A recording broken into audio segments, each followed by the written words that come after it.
space for the house angels.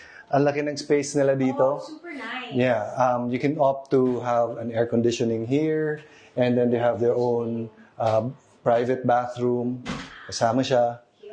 Yeah, so the design of the Rise is, and the units here, parang bahay talaga. So everything works within this area.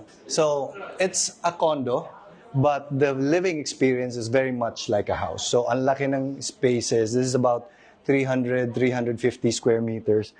These are the bedrooms. Everything on the left is the bedroom.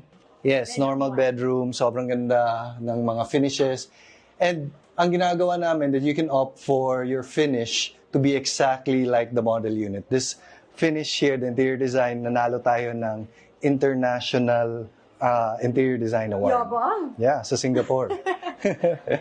This is the powder room. Okay. Even the powder room is very intentionally designed. Everything is, I would say, on point with the aesthetic. We're clad in travertine. Ang ganda ng travertine natin. This is real wood veneer. No. So it really feels like a home talaga. It doesn't feel like you're living in a condo space, a typical condo space. So this is our polyform kitchen. This is included in everything, all the units that you buy. Kompleto, nakailaw. Even yung mga shelving natin, yung mga ganito. So you can reach the corners. Kasama na. Oh, it goes out all the way out. So this is by Polyform. Polyform is a very, very high-end kitchen supplier and a furniture supplier. So all the furnitures that you see here are also by Polyform. So when you're cooking in the morning, naka-Bertazzoni na rin tayo. I think this is Italian also na brand. This is how our works. Our exhaust works. So yun, and then when you're ready to cook, Wow, so exhaust, fancy. and then yeah. Okay. So fully air-conditioned ang living spaces. So there's dining, you have the bar counter. We know that a lot of people prefer the bar counter, so we put the bar counter here so that if you're cooking, if you're preparing breakfast, meron kang kasama, and then you have your living space. If you notice also, ang daming tao sa loob ngayon because we're having an event, but everybody is fairly loose. That's how big and accommodating the space is. Si Toby is here trying to sleep. This is the master. Oh no, Sebi. Sebi boo! Why there's no door? There's no door for the model unit. The door. There's no door, man. Why? Because this is a model. Sample lang. You want to live here na? It's a pretend house only, Tools. You live here na lang? Yeah, he loves it. We already toured this earlier. Okay, so this is your walk-in closet.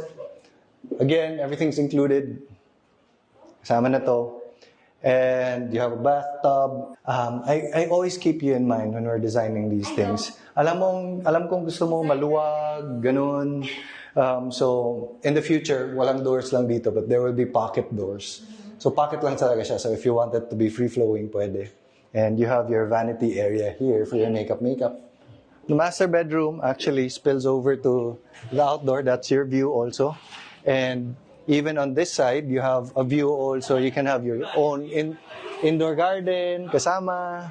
Okay. So all the rooms are facing this way. This is our outdoor area. So the outdoor area, meron tayong counters, bar counters. So you option your unit depending on how you like it. But makikita natin, the outdoor space is a very usable space. There's dining area. Okay lang.